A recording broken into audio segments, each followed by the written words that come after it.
안녕하세요. 사연에 빠지다의 DJ 민영입니다. 오늘도 두 가지 사연 준비되어 있으니 끝까지 들어주시고요. 구독과 좋아요 꼭 눌러주세요. 그럼 오늘의 사연 시작합니다.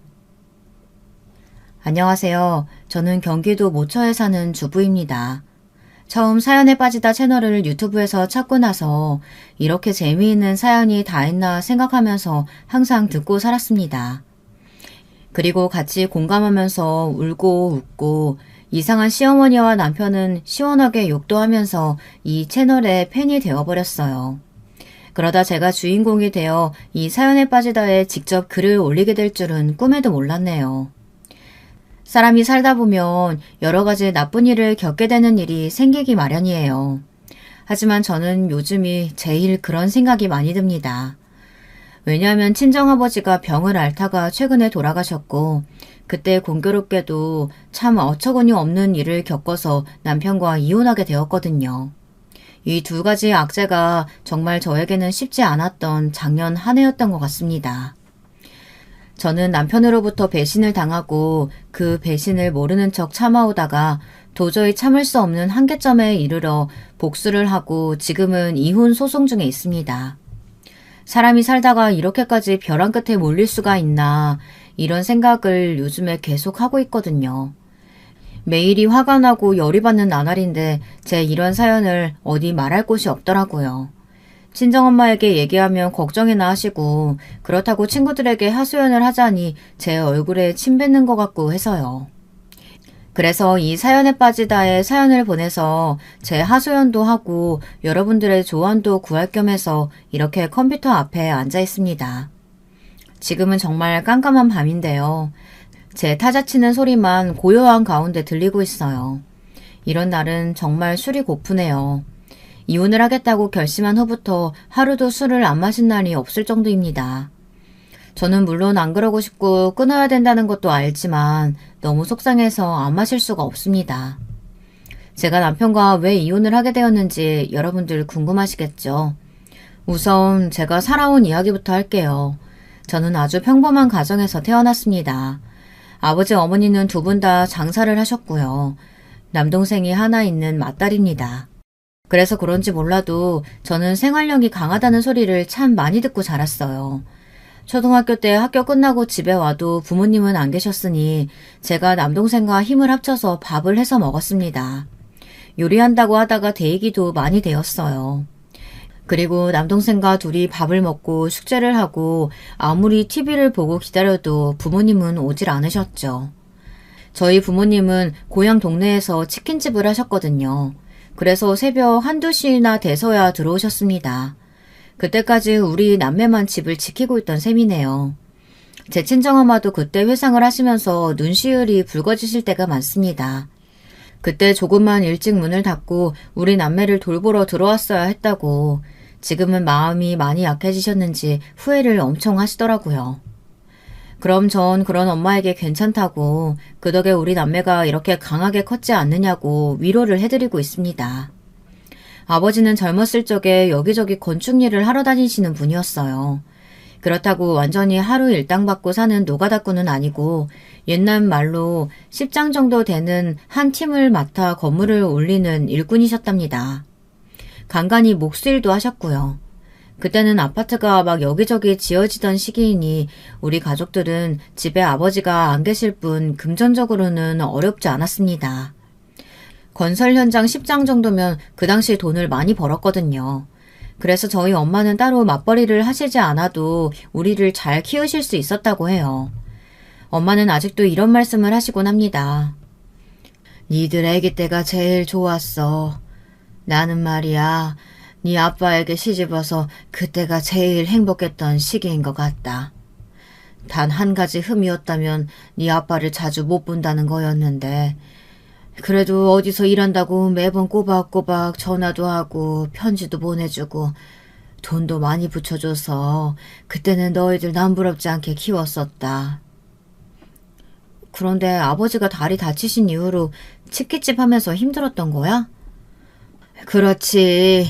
네 아빠가 그때 사고만 안 났어도 우리는 서울에 있는 커다란 아파트에서 살았을걸? 에휴, 정말이지. 그때가 너무 좋았었는데. 아버지가 사고를 당하신 건 제가 초등학교 4학년 때였습니다. 그때 엄마는 아버지가 짓고 있던 아파트 5층에서 떨어져서 다리가 부러지고 허벅지는 철근에 찔려 병원에 계시다는 소식을 전해 듣고 너무 놀라서 기절을 하셨다고 합니다. 간신히 정신을 수습하고 친할머니에게 우리 남매를 맡기신 후 어머니는 아버지가 일하시던 전라도 광주의 현장으로 달려가셨대요. 광주의 한 병원에서 본 아버지의 모습은 많이 처참하셨다고 합니다. 머리도 다치고 다리는 찢어져서 피투성이가 된 채로 누워 계시던 아버지를 보는데 친정엄마는 그렇게 눈물이 나셨다고 하더라고요. 결국 아버지는 다리 신경이 다치셔서 왼쪽 다리를 절게 되셨어요. 철근에 끊어진 왼쪽 허벅지 신경이 복원이 안 돼서 아버지는 을족을 하게 되셨습니다. 아버지는 몸을 써서 돈을 버는 직업이었는데 일을 못하시게 되자 매일 우울한 표정으로 술을 드시면서 집에만 계셨습니다. 저는 어릴 때는 그런 아버지가 싫었어요. 친구들이 아버지를 볼까 무섭고 아버지가 다리 저는 것이 들키기가 싫었습니다. 그래서 친구들을 아예 집에 초대한 적이 없습니다. 지금 생각하면 너무 철이 없는 행동이었어요. 하지만 그땐 초등학교 때니까요. 아버지가 그러고 계시니 당장 엄마가 치킨집을 열어 운영을 하시게 되었어요.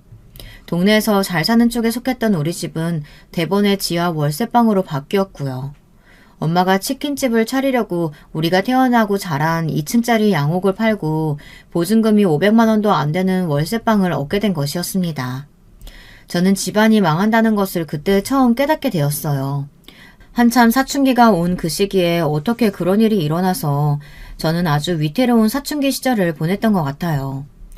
중고등학교 때는 공부도 안 하고 친구들과 어울려 다니면서 밤거리를 쏘다니곤 했습니다. 그래도 가출은 하지 않았고 술을 마시거나 이상한 데에 가지는 않았습니다.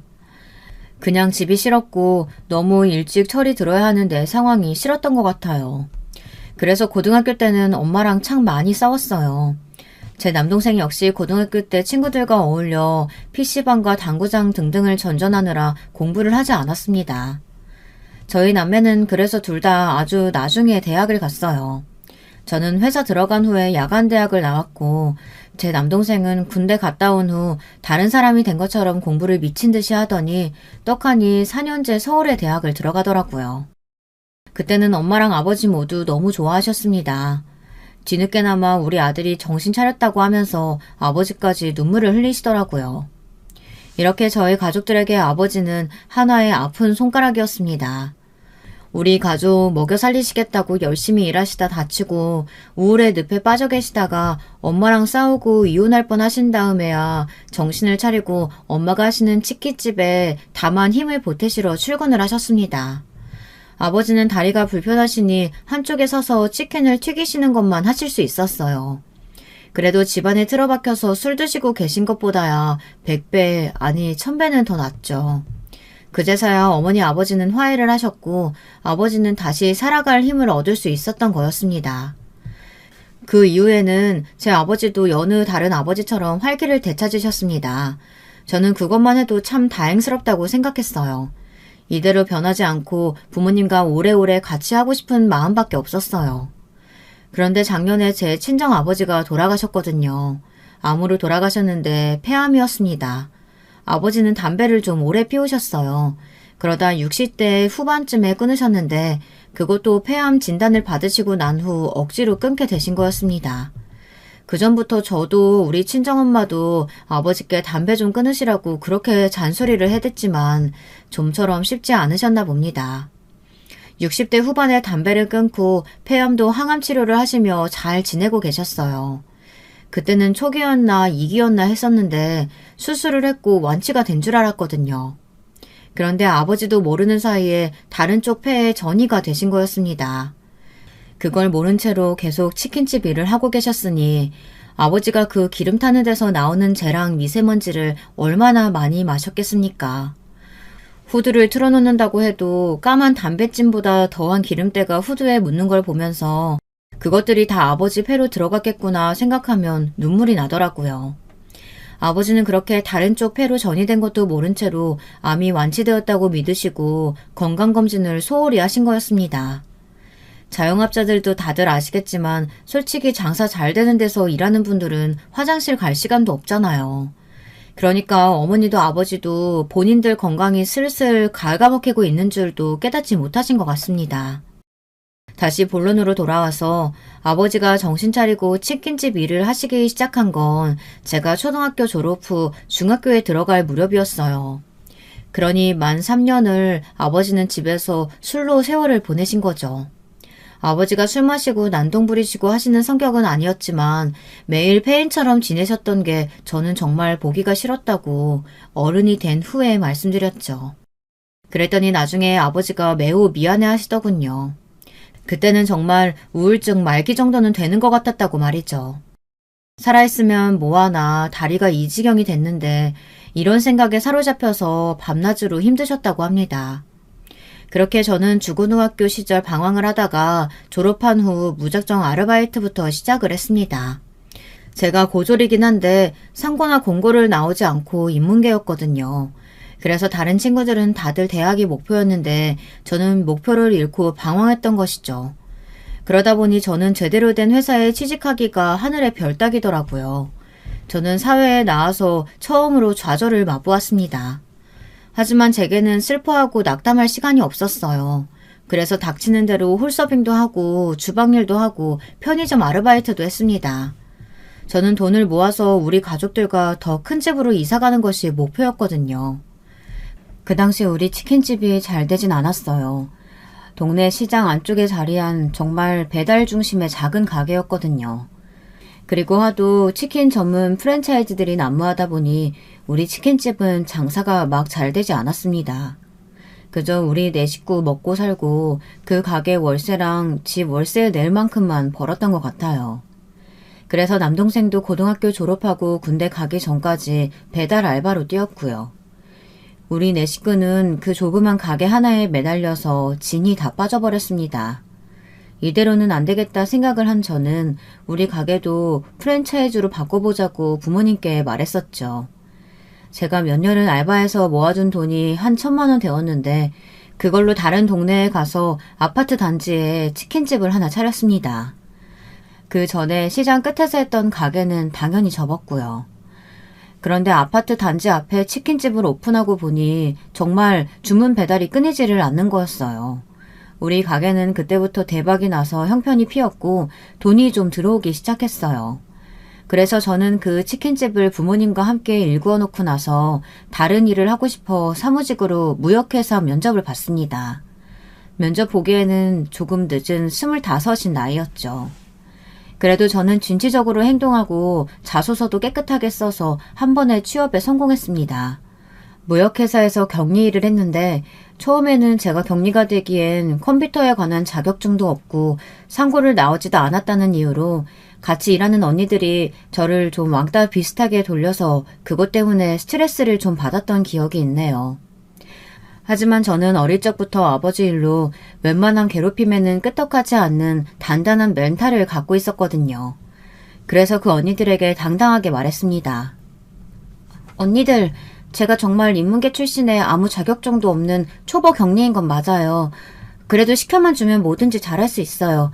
그러니까 뒤에서 뒷담화는 그만하시고 저한테 일할 걸 주세요.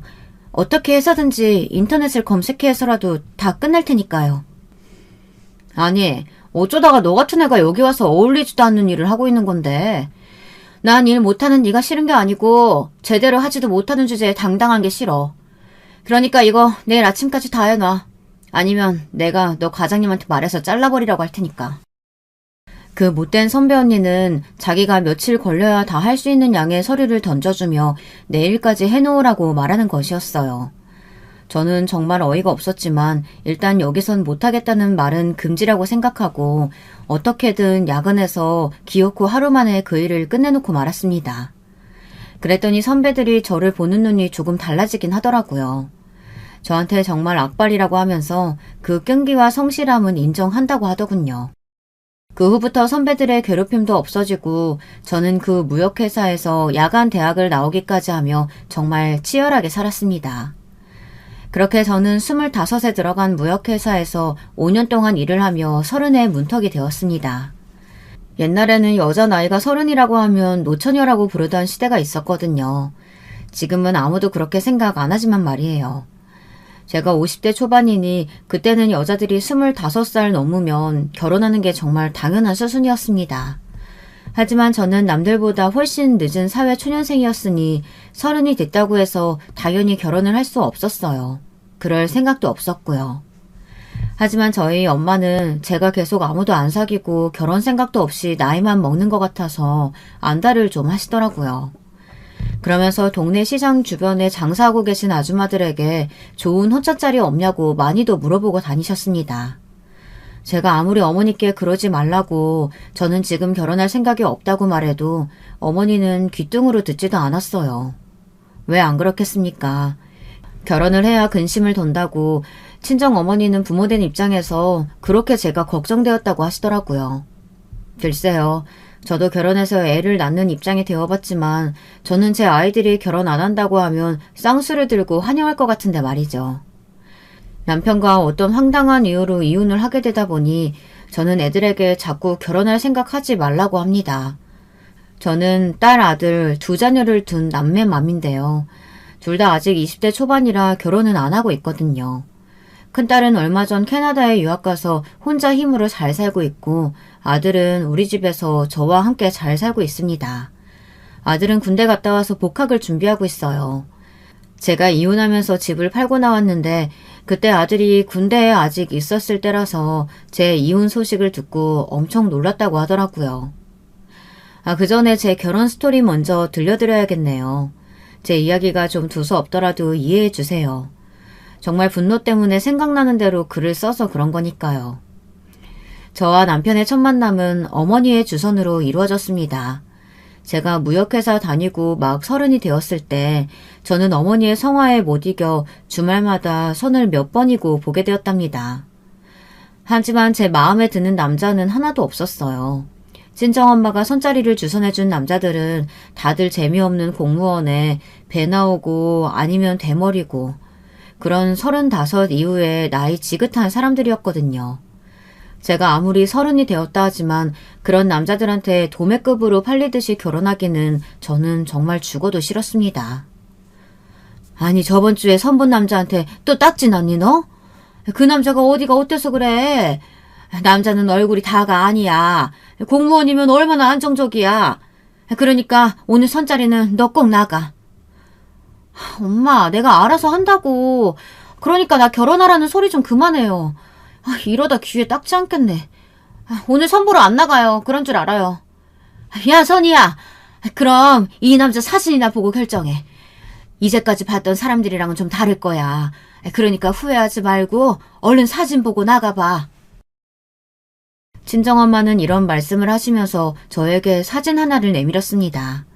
그런데 그 사진 속에서 웃고 있던 남편의 모습은 저를 딱 멈추게 만들더라고요. 정말 제 이상형의 남자였거든요. 저는 선물하는 엄마를 무시하고 나가려다 말고 그 사진 속의 남자를 보고 급 관심이 생겼습니다. 그래서 엄마에게 얼굴을 붉히면서 그 남자에 대해 질문을 해대기 시작했어요. 그랬더니 어머니 역시 신이 나셔서는 그 남자에 대해서 줄줄 장점만 늘어놓으시는 것이었습니다. 그런데 그게 또 혹하지 않을 수가 없었어요. 이 사람 사업하고 있는데 서울에 건물이 몇 채가 있는지 몰라. 나이는 너보다 기껏해야 한두 살 많나? 그러니 얼마나 좋아. 너랑은 딱이야. 그래? 얼굴도 잘생겼는데 사업 수완도 좋대? 와, 우리 엄마가 지금 이 사람 사윗감으로 놓치기 싫구나? 그래서 어디로 어떻게 가면 되는데? 이렇게 해서 저는 남편을 만나 선을 보게 되었습니다. 남편을 만나보니 정말 더 마음에 드는 남자였어요. 젊었을 때는 여자들이 자기만 나타나면 다들 전화번호 달라고 난리였다고 그런 좀 쓸데없는 자랑을 늘어놓는 가벼운 사람이긴 했습니다. 하지만 사람이 사랑에 빠지면 그런 단점은 눈에 보이지도 않잖아요. 저는 무조건 이 사람은 잡아야겠다고 생각했어요. 그때는 몰랐죠. 잘난 놈은 얼굴값 한다는 말이요. 그게 정말 딱 맞는 소리였습니다. 저는 남편하고 연애 기간도 길지 않았어요. 왜냐하면 그 사람은 정말 여자친구 사람도 많고 사업을 하다 보니까 모임이 그렇게 많더라고요. 골프 모임, 등산 모임, 독서 모임, 재테크 모임. 저랑 연애하면서도 그 많은 모임들을 하나도 안 빠지고 부지런하게 다니더군요. 그래서 저는 조바심이 났어요. 하도 여자들한테서 연락이 자주 오니까 질투도 났고요. 정말 거기서 이 싹수노란 남자와 빠이빠이 했어야 하는데 그러지 못한 게 두고두고 한이 되네요. 저는 남편을 졸라서 부모님을 만나고 싶다고 얼른 상견례를 하고 결혼을 하자고 했습니다. 생각을 해보니 제가 바보처럼 남편에게 눈이 멀어가지고 먼저 결혼하자고 했네요. 그랬더니 남편은 흔쾌히 좋다더군요. 그때는 이 남자의 속을 몰랐기 때문에 저는 뛸 듯이 기뻐했습니다. 당장 부모님께 알렸고 부모님 역시 얼굴 잘나고 사업도 한다는 남자가 사윗감으로 들어온다는데 반대하시지 않더라고요. 그게 선으로 만난 지 6개월도 안 되었을 때니까 제가 한참 잘못 생각했죠. 적어도 1년은 사귀어보고 결혼을 결심했어야 하는데 말입니다. 상견례도 무사히 지나가나 했는데 그날 저는 시어머니에게 한 가지 남편에 대한 자랑을 들었어요. 그런데 그게 그냥 자랑 같지가 않은 거예요. 그냥 넘기기에는 너무 황당한 이야기였어요. 상견례 자리에서 글쎄 우리 시어머니는 남편이 사귀었던 예전 여자친구 얘기를 꺼내며 그 전 여친과 저를 비교하시는 것이었습니다. 시어머니도 눈치가 좀 많이 없으시긴 했죠. 아유, 우리 아들이 아직 선 봐서 결혼할 나이는 아닌데 그 애 있잖니, 그 미국 유학 갔다 온 네 여자친구. 걔랑은 왜 헤어진 거니? 엄마는 그 애 마음에 들었는데 말이야. 아유, 아깝게 헤어져가지고. 엄마, 여기서 지금 걔 얘기가 왜 나와요? 조용히 좀 하세요. 남편은 허둥지둥 자기 엄마의 입을 막으며 머쓱하게 웃었어요.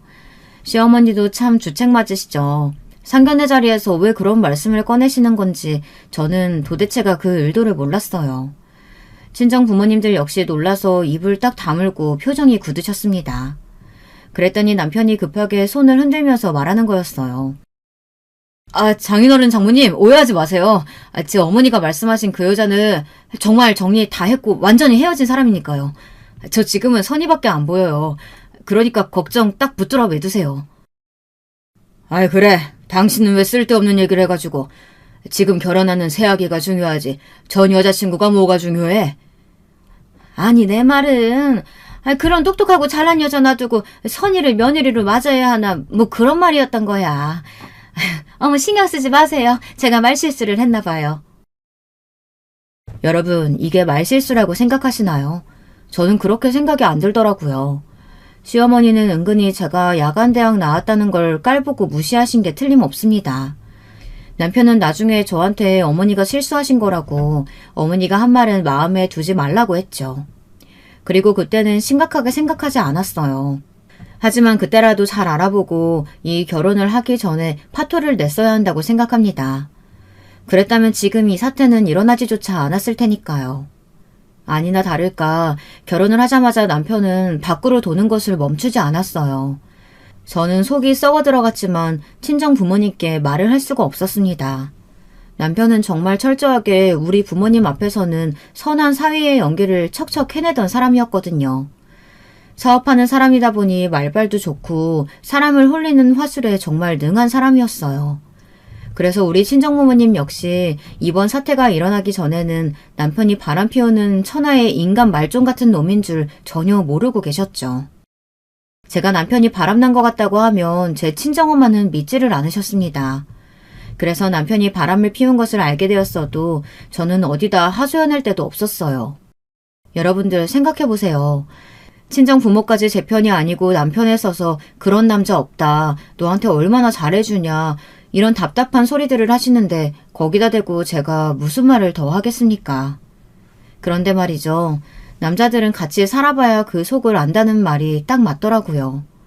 연애할 때 보이지 않던 남편의 단점들이 하나 둘씩 드러나면서 저는 이 인간에게 정말 실망을 하고 기대하는 것이 전혀 없어지더라고요. 그건 제가 우리 딸을 낳으면서부터 시작된 거니 벌써 20년이 넘은 일이네요. 제가 임신이 좀 쉽게 되었거든요. 허니문 갔다 오자마자 임신 사실을 알게 되었습니다. 주위 사람들은 그렇게 서로 사랑해서 임신이 쉽게 되었나 보다 하면서 제 임신을 축하해 주었어요. 하지만 남편만은 그렇게 좋아하는 표정이 아니었어요. 왜 그래? 우리 애기 가진 거 당신은 기쁘지 않아? 양가 부모님들도 다 잘 됐다고 하시는데 왜 당신만 뚱한 표정이야? 난 당신이 이렇게 빨리 임신할 줄 몰랐지. 임신하면 부부관계 마음대로 못하잖아. 그러니까 난 자기랑 신혼을 더 즐기고 싶었단 말이야. 처음엔 저는 남편의 말이 그냥 귀여운 투정인 줄만 알았어요. 그런데 그게 화근이었죠. 남편은 제가 임신 때문에 배가 나오고 거동을 못하게 되자 그때부터 슬슬 바람을 피우기 시작한 거였습니다. 그리고 그 상대는 놀랍게도 상견례 자리에서 시어머니가 언급했었던 그 나쁜 년이었습니다. 남편은 그 여자하고의 관계를 정리했다고 몇 번이나 변명하고 제가 의심하면 화를 내면서 부정을 하더라고요. 하지만 나중에 알게 된 결과로는 그랬어요. 남편은 결혼 전에 만나던 그 여자와 정리도 하지 않고 저와 그냥 결혼을 해버렸던 거였습니다. 여러분, 이 사실이 믿어지시나요? 저는 당연히 그럴 리가 없다고 부정했죠. 하지만 여자의 촉이라는 게 있잖아요. 저는 애 낳고 무역회사를 그만둘 수밖에 없었습니다. 시어머니는 당연하다는 듯이 아이를 안 키워주겠다고 선언하셨고 친정엄마는 일을 하고 계셨거든요. 그래서 우리 딸을 키우면서 집안 살림까지 하게 된 저는 점점 지쳐갔습니다. 처음에는 남편이 도와주겠다고 했지만 그 장담은 말뿐이었어요. 남편 역시 사업 핑계, 술 핑계, 약속 핑계 등등 이런저런 핑계를 대면서 새벽에나 귀가를 하는 거였습니다. 술 마시고 와서 깽판을 부린다거나 하는 일은 잘 없었어요. 그 사람은 주사가 없었거든요. 대신 술을 많이 먹는 날엔 아예 집에 들어오질 않는 날도 많았습니다. 저는 혼자 독방 육아를 하며 남편이 들어오기까지 잠도 못 자고 신경이 예민해져 갔습니다. 애는 3시간에 한 번씩 깨서 젖 달라고 우는데 이 남편놈은 아예 들어와서도 자기 일찍 나가야 한다고 하며 다른 방에서 잠을 자니 정말 화가 나서 주체할 수가 없더라고요. 저도 여자인데요. 남편에게 이렇게 무시당하면서 살 수는 없었습니다. 저는 남편을 달래보기도 하고 집안에서 술 마시라고 술도 사다 놓고 요리도 하고 남편 마음을 돌려놓으려고 노력도 해봤습니다. 하지만 아무것도 소용없었어요. 여전히 그 사람은 비즈니스 파트너를 만난다고 하며 그 상간녀에게 갔던 거였습니다. 하지만 양가 부모님들은 제가 남편이 바람을 피운다고 말해도 믿지 않으셨어요. 그냥 중간에서 제가 미친 여자가 되어갔죠. 남편은 그만큼 철저하게 선한 남편을 연기했던 거였습니다. 시댁 행사에도 꼬박꼬박 갔고 우리 친정에도 명절 때나 제사 때 매번 참석하면서 친정 부모님께도 눈도장을 찍고 그 가증스러운 연기를 계속해왔던 거죠. 그랬으니 어떤 부모님인들 남편을 의심했겠습니까? 그만큼 제 남편은 철저한 이중인격자의 사이코 같은 새끼였습니다. 지금 생각해도 남편의 만행은 열불이 날 정도로 많은데요. 친정 부모님조차 저를 믿지 않는 이 상황이 정말 답답하고 싫었습니다. 저는 히스테릭해져가는 대신 시들시들 말라갔습니다. 그 방법을 택할 수밖에 없었어요. 제가 의지할 곳은 가끔 만나는 친구들 뿐이었죠. 친구들은 그게 사실이면 얼른 증거를 잡아서 헤어지라고 저에게 성화들을 했습니다. 바람피는 새끼랑 어떻게 같이 사냐고요. 하지만 전 제 결혼이 실패했다는 것이 믿어지지 않았습니다. 아니, 믿을 수 없어서 애써 부정하고 살았습니다. 애저녁에 인정하고 이 인간 말종 같은 새끼랑 헤어졌어야 그 지옥에서 걸어나오는 것이었는데 말이죠. 제가 그 사실을 깨달은 것은 바보처럼 너무 늦었네요. 네, 제가 생각해도 정말 한심한 여자였네요, 제가. 저는 그래도 남편에게 신라 같은 희망을 안고 둘째까지 가졌습니다. 둘째를 낳으면 나한테 돌아오겠지. 이제까지 속이고 바람 피워서 미안했다고 나한테 사과하겠지? 하고 생각했습니다. 하지만 그건 저의 착각이었습니다. 애는 둘이 되어 저는 더 힘들어 죽겠는데도 남편은 끝없이 밖으로만 돌더군요. 그것도 그 상간녀에게 따로 오피스텔까지 얻어주면서 두 집 살림을 했었던 겁니다. 저는 그 사실을 애들이 초등학교에 들어갔을 때 알게 되었어요. 둘째 아들의 초등학교 입학식이 있었던 날에도 남편은 사업 때문에 바쁘다고 하면서 오지 않았거든요. 애들의 졸업 입학식에 남편은 항상 참석하지 않았습니다. 사업 때문에 바쁘다는 것이 그 이유였죠. 하지만 그게 아니었어요. 둘째 입학식이 끝나고 저는 동네 음식점에서 아이들과 밥을 먹고 있었거든요. 그런데 그 음식점에 제 남편이 톡하니 상간녀의 팔짱을 끼고 나타난 것이었어요. 저는 그 둘을 보고 정말 기절할 듯이 놀랐습니다. 제 아이들이 그 두 년놈들을 볼까봐 정신없이 애들 손을 끌고 뛰쳐나왔어요. 그때는 아이들이 어려서 차마 아버지가 바람 피우는 것을 목격하게 하고 싶지 않았다고나 할까요. 나 참 기가 막혀서 어떻게 동네에서 낯짝도 두껍게 상간녀의 팔짱을 끼고 밥을 먹으러 올 수 있을지. 나중에 애들이 잘 때 저는 남편에게 무섭게 추궁을 했죠. 그랬더니 남편이 그걸 봤냐면서 오히려 적반하장식으로 나오더라고요. 당신이 오해하는 건데 나 그 여자랑 아무 사이도 아니야. 그냥 비즈니스 파트너일 뿐이야. 내 말 안 믿어? 당신 남편인데? 듣기 싫어. 그놈의 비즈니스 파트너 소리. 내가 그냥 상간녀인지 몰라서 이런 얘기하는 줄 알아? 애들 눈에는 최소한 띄게 하지 말으란 말이야. 정말 미친 거야? 애들 앞에서 부끄러운 줄도 모르고 다른 년 팔짱 끼고 음식점을 드나드니? 정말 제정신이 아니구나. 제가 남편에게 펄펄 뛰면서 화를 냈더니 남편은 저보고 또 돌았다고 하며 정신병원에나 가보라고 하는 거였습니다. 제가 분명히 봤는데 저를 망상병 환자 취급하는 것이었어요. 그러면서 이번 일이 알려지면 좋을 게 하나도 없으니 부모님들에겐 입 다물라고 남편은 저에게 협박까지 뻔뻔스럽게 일삼는 거였습니다. 여러분, 이 사실이 믿어지시나요? 저는 그때 정말 남편에게 학을 뗐습니다. 그래서 정말 남남으로 살자고, 애들이 어리니까 이혼은 못하지만 각방이나 쓰면서 모르는 사람처럼 살자고 이렇게 말했어요. 그랬더니 남편은 오히려 좋다고 바라는 바라면서 말하더라고요. 나도 네 몸 따위엔 관심 없어. 애 낳고 펑퍼짐해진 몸에 누가 관심이라도 두는 줄 알고? 어이가 없어서. 내가 바람 피운다고 이렇게 화낼 시간 있으면 거울 보고 네 몸이나 갖고. 그럼 혹시 모르지. 내가 또 사랑해 줄지도. 미쳤니? 내가 날씬해지고 예전 몸매 되찾으면 너 같은 거 거들떠나 볼 줄 알고? 진짜 어이가 없어서. 저는 이렇게 남편과 심정적으로 결별을 했습니다. 그때 마음이 떠났을 때 그냥 어린 애들이라도 데리고 집을 나갔어야 한다고 생각합니다.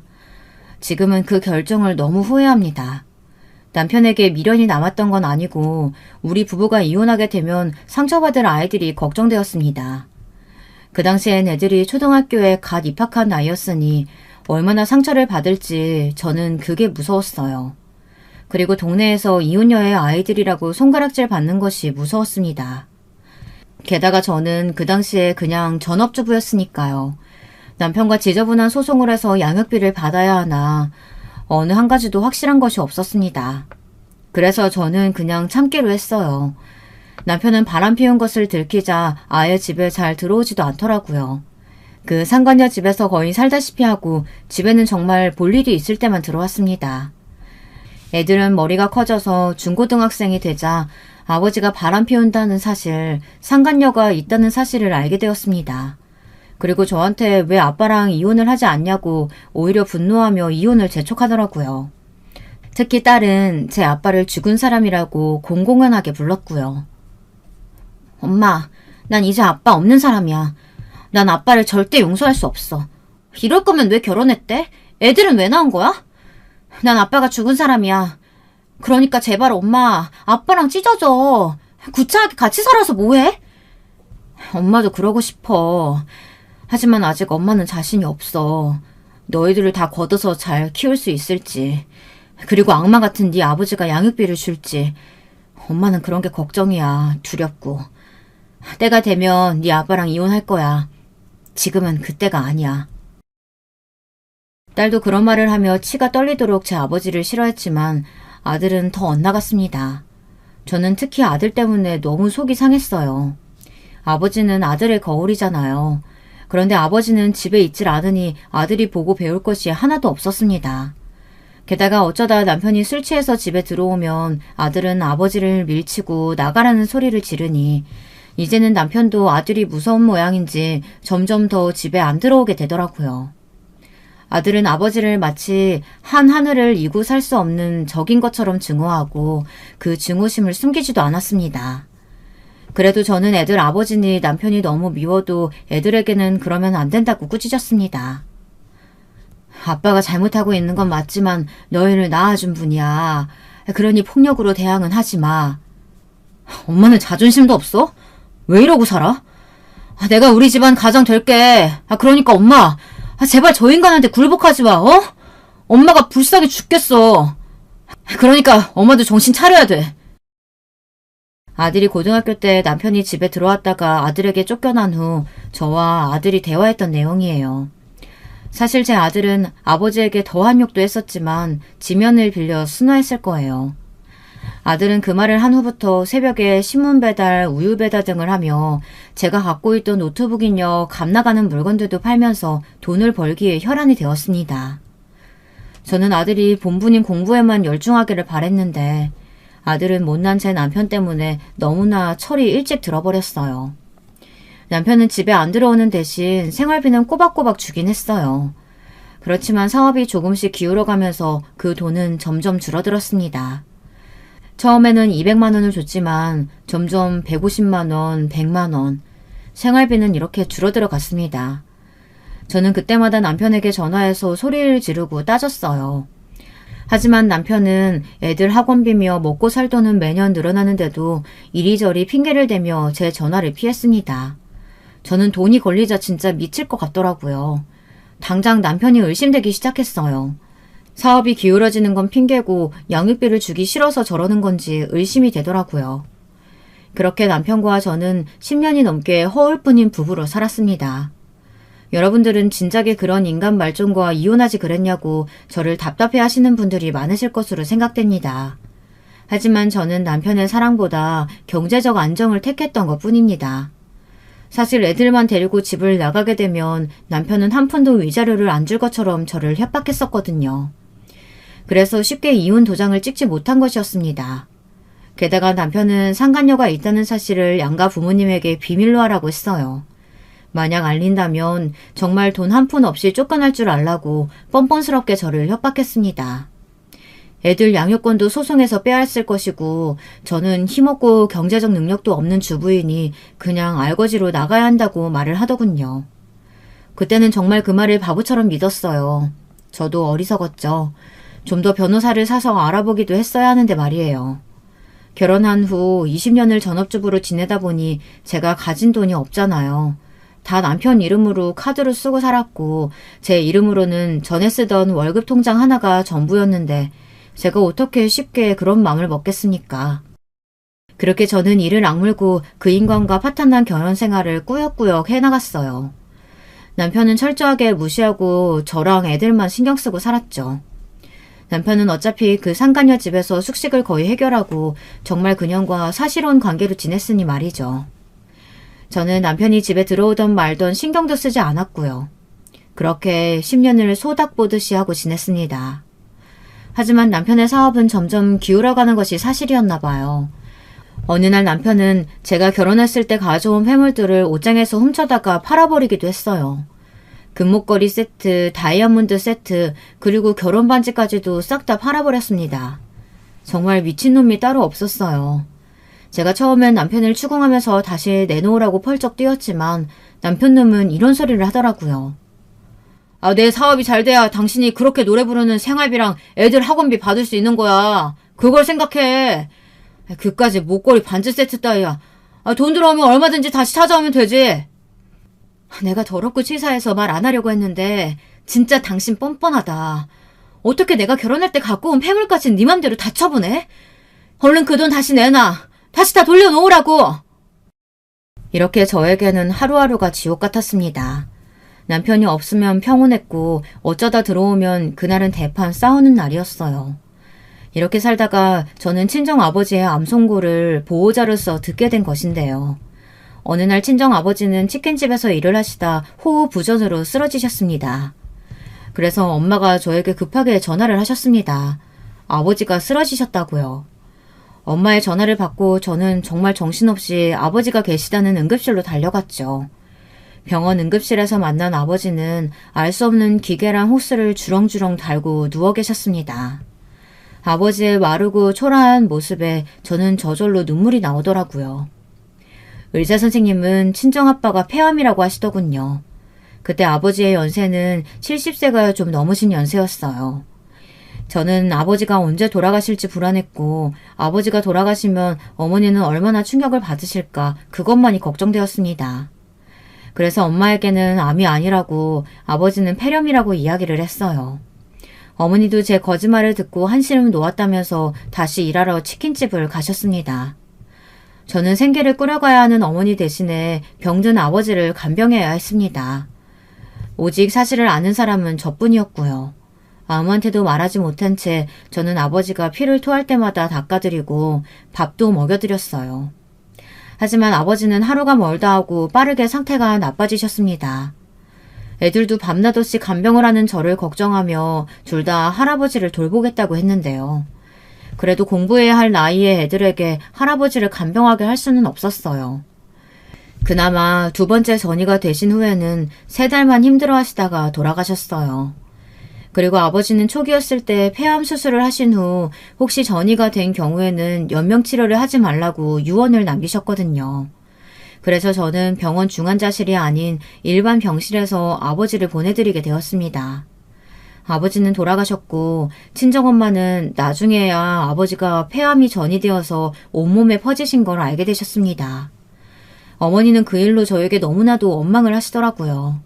저는 어머니가 충격을 받으실 일만 생각하고 숨기는 게 좋다고 판단했는데 엄마는 그런 것보다는 제대로 사실을 알리는 것이 훨씬 나았었다고 저에게 서운함을 표시하더라고요. 그랬으면 엄마도 제대로 아버지와 이별할 마음의 준비를 했을 거라고 말이죠. 그렇게 우리 가족들은 모두 슬픔에 잠겨 있는데 아무리 상간녀가 좋아도 그렇지 그 남편이랑 인간은 친정아버지 장례식 때 오지도 않았습니다. 그러다 보니 친정엄마도 무슨 일이 있느냐고 하며 계속 사위의 부재를 저한테 캐물으시는 것이었습니다. 저는 아버지 장례식이 끝난 후에 남편과의 별거 사실을 말씀드리려고 했는데 어머니는 정말 뭔가 눈치채신 건지 저한테 끈질기게 물어보셨습니다. 선이야, 바른다로 말해라. 이번에는 나 속일 생각하지 말고. 너 이서방하고 무슨 일 있지? 무슨 일이길래 그 착한 이서방이 장인이 돌아가셨는데 오지도 않아? 일은 무슨 일이 있어. 그냥 사업차 바빠서 그래, 엄마. 지금은 우리 그냥 아버지 보내드리는 일만 신경 쓰자. 제발, 나 정말 너무 힘들어. 할머니, 우리 아빠 바람핀년이랑 골프 여행 갔어요. 하와이에 골프 치러 갔다고요. 그러니까 우리 아빠라는 인간한테 속지 마세요. 더 이상 우리 집에 아빠는 없어요. 그때 제 딸이 이렇게 소리쳤습니다. 저는 딸의 입을 막고 싶었지만 그럴 틈이 없었습니다. 친정어머니는 손녀의 말을 듣고 깜짝 놀라셨어요. 그러면 그동안 제가 했던 남편이 바람 피운다는 말들이 다 사실이었다는 것을 그제야 알게 되신 것이었어요. 어머니는 깜짝 놀라서 친정아버지 장례식장에서 기절을 해 급히 링거를 맞으셔야 했습니다. 저는 딸에게 뭐하러 그런 소리를 하냐고 꾸짖었지만 딸은 외할머니도 알 건 알아야 한다고 하며 이참에 친가인 시부모님에게도 알려야겠다고 이를 부득부득 갈면서 대답하는 거였습니다. 저는 정말 이 사태가 어떻게 된 건지 도대체 뭐가 뭔지 알 수가 없었죠. 딸은 친정아버지 장례식 때 내내 남편을 성토했고 복수를 해야겠다고 이를 갈았습니다. 그러고 보니 저 역시 그 연놈들이 너무너무 괘씸하고 화가 나는 것이었어요. 그래서 저는 그 인간이 돌아오는 날 공항에서 그 연놈들한테 복수를 하기로 했어요. 우선 남편에게 돈을 빌려준 사람들을 모아 남편이 그렇게 빚이 잔뜩 있음에도 정신 못 차리고 상간녀랑 골프를 치러 갔다고 모든 사실을 말했습니다. 그랬더니 모든 빚쟁이들이 분노해서 그 인간이 귀국하는 날이 언제냐고 묻더라고요. 그래서 저는 남편과 상간녀의 귀국 날짜를 알려주었어요. 그 사람들은 당연히 남편을 응징하고 빚을 받아내기 위해 공항에서 기다리고 있었죠. 그 뒤에서 저는 남편이 나오기만을 기다렸어요. 남편이 인천공항에서 나오는데 정말 기가 차더군요.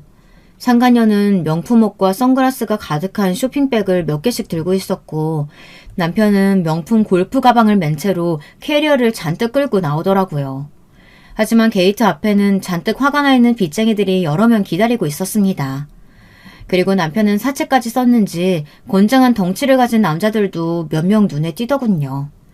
그 사람들은 남편을 보자마자 우르르 몰려가서 멱살을 잡고 남편을 발로 차고 쥐어패기 시작했어요. 상간녀의 쇼핑백 안에 든 면세점 물건들은 몽땅 빚쟁이들에게 뺏겼고요. 이 싸가지 없는 새끼, 내 돈 빌려가서 사업도 제대로 못하면서 뭐? 골프 여행을 떠나? 에라이 미친 새끼야. 너 오늘 내 손에 한번 죽어봐라. 남의 돈 이렇게 펑펑 쓰고 무사할 줄 알았냐? 이거 나요. 갚는다고 했잖아요. 근데 여기가 어디라고 몰려와. 나 경찰에 신고할 거야. 신고해, 이 새끼야. 내 돈 받으려고 온 거니까 나는 당당해. 얼른 신고하라고! 채권자들은 모두 우르르 몰려들어 남편을 발가벗겼어요. 그도 그럴 것이 남편의 옷과 신발, 가방까지 모두 그 잘난 빚으로 산 것들이었으니까요. 남편은 그렇게 팬티바람으로 공항에 나앉게 되었습니다.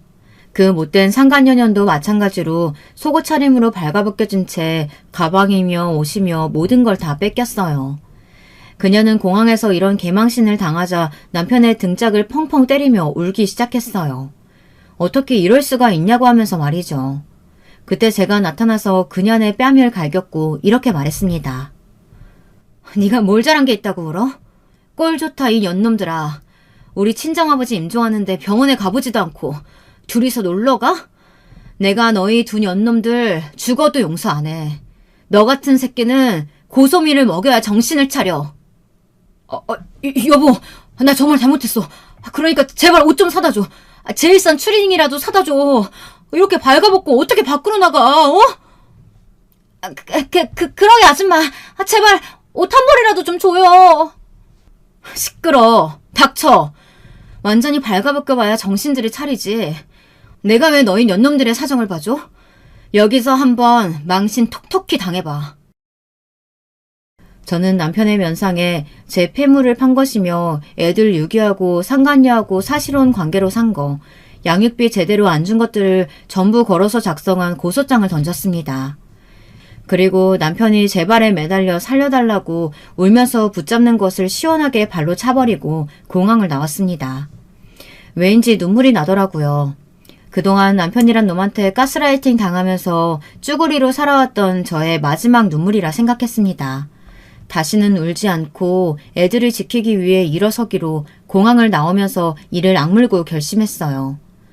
남편과 그년을 깜빵에 잡아쳐넣기 위해서는 무슨 짓이든지 하겠다고 말이죠. 지금 저는 남편과 지저분한 이혼소송 중이에요. 하지만 마음만은 정말 너무 편합니다. 그동안 지긋지긋한 남편놈의 가스라이팅에서 이제는 완전히 벗어났고 아버지가 돌아가신 건 정말 슬펐지만 그 이후로 친정어머니가 이젠 제 말을 믿기 시작하셨으니까요. 어머니는 그동안 이서방이란 이 인간의 만행을 다 듣고 나더니 이 썩을 놈을 응징해야 한다면서 펄펄 뛰셨습니다. 그리고 당장에 시댁에 전화해서 시아버지에게 따진 것은 물론이고요. 그 때문에 시댁에서도 남편의 오랜 바람길을 전부 알게 되셨죠. 시아버지는 아들을 잘못 키웠다면서 시어머니를 잡으셨고 친정엄마를 따로 만나자고 하시더군요. 그래도 남편에게 걸린 고소는 취하해달라고 말이죠. 20년간 산 정이 있으니 고소는 하지 말고 합의금을 1억 줄 테니 깨끗하게 이혼해달라고 친정엄마와 저를 회유하시더군요. 하지만 저는 고개를 가로저었어요. 시아버지에게 그동안 아들, 딸과 제가 받은 상처와 손해를 조목조목 따지고 들면서 반론하니 아무리 아버님이라도 입이 10개라도 할 말이 없으셨죠. 게다가 우리 친정아버지가 돌아가신 것도 남편은 시댁에 알리지도 않고 상간녀랑 여행을 가버린 것이었으니 그 소식을 듣고 시아버지는 정말 죄송함에 몸둘 바를 몰라 하셨어요. 친정어머니께 사과를 드리며 두 손 모아 비셨습니다. 사부인, 제 아들놈 제발 용서해 주세요. 정말 죄송합니다. 사돈어른 부고 소식은 정말 듣지 못했어요. 들었으면 당장 달려갔겠죠. 우리 아들 한 번만 봐주세요. 이 마당에 누굴 용서합니까? 그리고 사돈이 빌어서 될 일이 아닙니다. 저는 이서방 그 잡놈한테 사과받고 싶고 우리 딸 데려가서 20년간 고생시킨 것도 모자라서 딴 년하고 살림까지 차리고 살았는데 사돈어른 같으면 용서가 되겠습니까? 친정엄마는 남편을 불러오라면서 날뛰셨고 저 역시 시아버지의 사과는 받지 않고 소송은 그대로 진행되어서 남편은 사기죄로 콩밥을 먹게 되었습니다. 정말 통쾌한 일이었죠. 시어머니는 그 때문에 혈압이 올라가서 지금 약을 먹고 계시다고 하네요. 그것도 정말 저는 시원하기가 이를 데 없네요. 그동안 제가 미친년이라면서 남편의 바람기를 믿지 않았던 시어머니는 이제야 아들의 실체를 알게 되셨으니까요. 여러분, 제 이야기는 여기까지입니다. 제 미친 남편 이야기 어떠셨나요? 제 사연이 여러분들에게 사이다를 드렸다면 저는 만족합니다. 저는 마침 이 글을 쓰면서 후련한 기분이거든요. 여러분들 가정에 행운과 행복이 깃드시길 바랍니다. 긴 글 읽어주셔서 감사합니다. 여러분, 두 번째 사연 시작하기 전에 좋아요, 구독 꼭 눌러주실 거죠? 그럼 두 번째 사연 바로 시작합니다. 경기도 어딘가에서 살고 계신다는 30대 후반의 여성 사연자분께서 보내주신 이야기예요. 사연자분의 결혼 생활이 담겨있다는 이번 이야기, 제가 지금 바로 소개해드릴게요. 안녕하세요. 저는 사연에 빠지다를 재미있게 시청하고 있는 사람이랍니다. 오후에 한 편씩 틀어놓는 게 어느새 저의 습관이 되었네요. 인생 선배님들의 사연을 접하다 보면 알게 모르게 얻어가는 점들이 있는 것 같아요. 저도 제 이야기를 나누고 싶어서 사연 신청합니다. 저는 결혼 전에 남편과 3년이란 기간을 연애했어요. 햇수로 4년이었던 만남의 기간이 결코 짧은 게 아니었기에 서로에 대한 믿음이나 애정이 깊다고 생각했죠. 만나던 기간 도중에 1년은 사정이 있어서 장거리 연애를 했었네요. 멀리 떨어져 있었기 때문에 자주 볼 순 없었지만 그럼에도 관계가 돈독한 것은 변함이 없었기에 오히려 장거리 연애 기간이 결혼으로의 발판이 되어주었어요. 멀리 떨어져 있어도 변치 않는 사랑이라면 결혼해서 부부가 되어도 너무 좋을 것 같았어요. 저는 친정 본가가 아주 먼 지방이에요. 대학을 서울 소재의 학교로 합격하면서 20살에 상경을 했고요. 지방에서는 상대적으로 취업의 폭이 좁아서 대학 졸업 후에 그대로 서울에 남았어요. 저는 그래서 계속 자취생이었고요. 그 생활을 하다가 남편을 만났죠. 저의 자취방에서 데이트도 자주 했었어요. 참고로 시댁은 위치가 서울과 아주 근접한 경기도고요. 그래서 남편은 회사는 서울이었지만 자기 본가에서 출퇴근하는 사람이었어요. 남편은 신입사원 시절에 회사에서 적응을 못하고 무척 힘들어했었고요. 마음 의지할 곳이 필요해서 연애를 하려던 중에 저를 만나게 된 것이었어요. 저는 그런 남편에게 힘이 되어줬죠. 또한 남편은 오래 혼자 자취 생활을 하면서 인이 박혀버린 저의 외로움을 달래주는 존재가 되었답니다. 그랬었기에 설마 결혼하고 나서 꽃길이 아니라 가시밭길이 펼쳐질 것이라곤 상상도 못했던 거예요. 아무리 세상이 확신할 수 있는 건 아무것도 없다지만 어떻게 평탄하고 신뢰가 가득했던 연애를 저와 3년 넘게 했던 사람과의 결혼 생활이 망쳐질 수 있었던 걸까요? 억울하고 황당할 지경이에요. 세상 사람들은 대체 결혼 생활을 무슨 수로 오래 이어가는 건지 나중엔 신기해지더군요. 우선 제가 간과하고 놓쳤다고 겸허하게 받아들이는 점이 한 가지 있어요. 그건 바로 결혼하기 전에 상대방 집에 꼭 가봐야 한다는 결혼 선배님들의 주옥 같은 충고를 저에게 적용하지 않았었던 점입니다. 제가 그걸 못 해봤어요. 시댁의 가풍이란 걸 몰랐죠. 연애하는 동안 굳이 제가 만나는 사람의 부모님과 안면 트고 지내는 불편한 행위를 하고 싶지 않았고, 그리고 또 그 시기에는 시댁이 바빴어요. 남편의 할머니, 그러니까 시어머니에겐 시어머니시죠? 그분이 저랑 남편이 연애하던 당시에 건강이 확 나빠지셔서 투병 생활을 하고 계셨고 끝내는 돌아가셨거든요. 그래서 시어머니께서 항상 시간과 여유가 없으셨던 걸로 알아요. 상황이 그렇지 않았다면 시어머니께서는 당신의 금쪽 같은 아들의 연애에 간섭을 하셨을 테지요. 어쨌든 이러저러한 사정으로 저는 시댁과 결혼 전에는 접점이 없었고요. 솔직히 결혼 전에 인사드리러 갔을 때 심상치 않다는 걸 느끼긴 했었습니다. 우리 아들을 채가다니 아주 대단하고 대범한 아가씨네. 아주 수지 맞았어.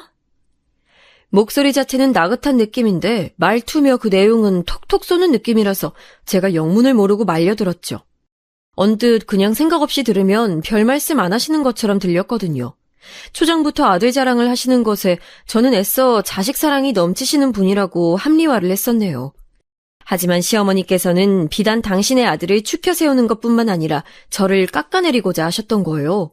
상견례 마치고 얼마 안 됐을 때였는데요. 저한테 왜 이렇게 가족들하고 살갑지 못하고 애교가 없냐면서 자기 친가족과 그럴 정도라면 결혼 후에 자기 남편과 시댁에는 얼마나 딱딱하게 굴지 걱정된다고 긴 한숨을 늘어놓으셨어요. 그런 말씀에 당최 어떻게 반응해야 할지 몰라서 저는 계속 어색하게 웃었던 것 같아요.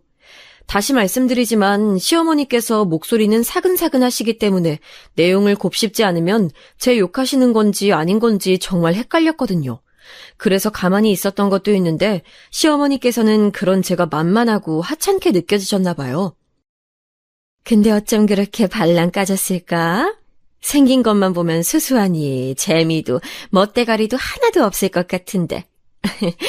이래서 얌전한 고양이가 부뚜막에 올라간다는 건가 봐. 어떻게 우리 아들을 꼬여냈네? 우리 아들이 그간 외박할 때마다 만난 게 너잖아?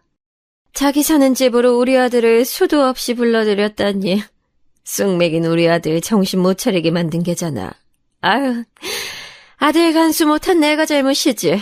내가 돌아가신 시엄니 간호하는 것만 아니었어도, 그 마지막 시집살이의 끝만 아니었어도 내가 우리 아들 곁에 착 붙어서 발랑 까진 여자는 못 만나게 막았을 텐데. 그럼 어머니께서는 저희가 진심으로 사랑하는 사이가 아니라고 생각하시는 건가요? 제가 멋대로 유혹하고 오빠는 바보같이 저한테 넘어와서 결혼하는 것뿐이라고 생각하세요? 아니, 그렇다는 건 아니고. 넌 뭘 또 그렇게까지 받아들이니? 청첩장인 그 다 마른 마당에 내가 뭐 너 이제 와서 반대하기라도 할까봐? 나 그렇게 자비 없는 사람 아니야. 그렇다면 왜 쓸데없는 소리는 저한테 자꾸 하시는 거냐고 마음 같아선 확 따지고 싶었지만 참았습니다. 어차피 결혼할 사이, 어차피 나의 시어머니가 되실 분인데 시작부터 단추 이상하게 끼우고 싶지 않았어요. 박수도 손이 맞아야 쳐지는 법인데 남편한테는 발랑 까졌다느니 하는 소리 조금도 안 하시면서 저한테는 여자가 어떻게 정조관념이 없냐, 이래서 요즘 여자들은 정신머리가 글렀다는 말씀을 어찌나 쉽게 하셨는지 모릅니다. 연애 기간 동안 대두된 적 한 번도 없었던 시어머니의 존재 때문에 저는 무척 혼란스러웠으나 어쨌거나 남편하고 둘이서 잘 지낸다면 다른 요소가 대수랴 싶었어요. 제가 시어머니랑 결혼하는 것도 아니고 남편하고 둘이 살림 차리고 가정 꾸려서 사는 것이었으니까요. 시어머니께서 이상한 발언으로 저를 짜증나게 하시든 말든 저에게 직접적인 타격으로 와닿진 않았죠. 아들 빼앗겨서 열받으셨나 보다. 난 학창시절엔 학교 생활에 너무 빠져 지내느라 또 공부하느라 집에서 마음이 동떨어져 있던 아이였고 대학교 진학하자마자 멀리 떨어져 살았으니 가족들하고 애틋하고 끈끈한 게 부족하지만 내가 결혼하는 사람은 여태까지 가족이란 동지를 한 번도 떠나서 살아본 적 없으니까 얼마나 사이가 친밀하겠어. 이런 점은 내가 이해를 해야지. 시어머니는 남편뿐만 아니라 남편의 누나인 제 시누이랑도 무척 사이가 각별해 보였거든요. 시누이는 말할 때 보면 마치 이영애 같아요. 목소리랑 표정이 단아하고 조용조용한 게 정말 배우 이영애 분위기가 납니다. 그런데 자기 엄마를 닮아서 그런지 그 말에 가시가 있어요. 내가 남동생이랑 그다지 각별하지 않은 누나라서 결혼한다는 것에 별 생각은 안 드는데 왠지 내 남동생이 자기보다 너무 급이 떨어지는 사람을 데려온 것 같아서 이건 참 마음이 조금 복잡하네. 갑자기 내 남동생 놈한테 동정심이 간다고나 할까. 아무튼 우리 앞으로 잘 지내봐요. 나랑은 안 맞을 것 같긴 하지만. 말하는 내용은 어처구니가 없는데 목소리랑 표정만 보면 마치 평화협정문 읽는 줄 알았을 거예요. 뭐 이딴 특이한 모녀가 다 있지 싶었네요. 그래도 남편은 자기 엄마, 자기 누나랑 스타일이 정반대인 사람이라 안심했습니다. 그러나 남편하고 제가 잘 안 맞더라고요. 제 자취방에서 데이트를 해봤던 경험이 있다고 해서 제가 너무 자신만만했었나 봐요. 동거를 해보았던 것도 아니건만 뭐가 그렇게 한 공간에서 잘 살 수 있을 거라고 확신했던 걸까요? 깨볶고 꿀이 떨어졌어야 맞을 신혼 때부터 저는 남편과 생활 방식이 잘 안 맞아서 진땀을 뺐어요. 남자들은 원래 집안일에 취약한가요? 화장실을 쓰고 나올 때 왜 생각 없이 나올까요? 컴퓨터는 그렇게 잘 만지면서 세탁기 돌리는 법 하나를 터득 못하겠다고 드러눕는 건 무슨 경우였을까요? 여기까진 그렇다 치는데 빨래 개는 것도 게을러서 안 하더군요. 어차피 입어야 할 옷이고 써야 할 수건들이면 건조대에 그냥 둔 채로 개지 않고 사용해도 되는 거 아니냐는 남편의 말을 제가 할 말을 잃었습니다. 그렇다고 요리를 잘하기를 하나요? 설거지를 해주길 바라나요? 맡아서 하는 거라곤 쓰레기 버리고 오는 것밖에 없었고요. 화장실 청소라도 하는 날에는 나 같은 남편 또 없다는 생색을 얼마나 냈는지 모릅니다. 애도 아니고 왜 제가 어르고 달래가면서 집안이라는 것에 참여시켜야 하는지 이해가 안 갔어요. 저보다 1살 많은 성인 남성인데도 애를 키우는 기분이 들어서 망연자실했죠. 연애 때랑은 사람이 달라 보였어요. 왜 결혼은 현실이라고 하는지 그제야 깨달았네요. 빨래 바구니에 양말을 아무렇게나 벗어두고 돌리라는 청소기도 안 돌려놨길래 제가 그때 너무 짜증나서 크게 화를 냈더니 남편이 저한테 뭐라고 했던 줄 아세요? 내가 그런 거나 하려고 결혼한 줄 알아? 내가 너한테 이런 소리나 들으려고 결혼한 줄 아냐고. 난 바깥일하는 남자고 집에 와선 편하게 쉬고 싶어. 그러니까 나한테 너무 스트레스 주지 말란 말이야. 나도 나름 최선을 다하고 있는 게 네 눈엔 안 보여? 아니, 누가 보면 혼자 사회생활 하는 줄 알았겠어요. 미래 대비하자면서 결혼하자마자 열심히 같이 돈 모았고요. 그래서 저도 당연히 일 다니고 있었어요. 근무 시간도 연봉도 물론 남편 쪽이 더 많았습니다.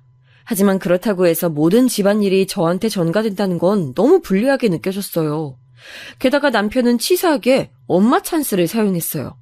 남편이 헛소리 할 때마다 제가 맞는 말로 조목조목 반박이라도 하잖아요. 그러면 어김없이 이튿날에 시어머니로부터 연락이 왔습니다. 울면을, 내가 울면을 아끼고 사랑하는 거 알지? 나의 이 마음이 변하는 일 없도록 우리 아들한테 잘해. 난 정말 좋은 시어머니가 되고 싶어. 내가 시집살이를 환장하게 겪어본 사람이라 이걸 내 며느리한테 물려주고 싶지 않아. 내가 나쁜 시어머니가 되느냐 아니냐는 전적으로 울 며느리한테 달려있는 거야. 알았지? 솔직히 속으로는 그래서 어쩌라고요 라고 매번 생각했었는데 차마 입 밖으로는 그런 말이 안 나가더라고요. 저도 친정집이 가까웠다면 제가 의지할 때가 있었을까 싶어서 괜히 서운하고 심란하기도 했습니다. 신혼 때부터 삐거덕거렸던 결혼 생활을 제가 상상했던 그림과는 너무나도 달랐기에 힘들었는데요.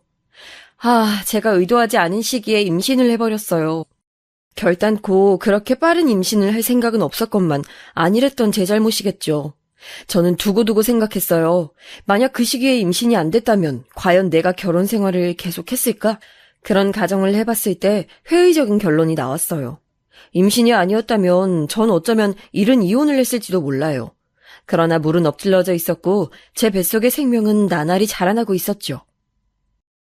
옳게, 아이는 늦게 가질 거라고 아직은 생각 없다고 그렇게 강조에 강조를 거듭하더니 덜컥 애를 가져버렸구나? 우리 엄마 말씀이 딱 맞는 것 같아.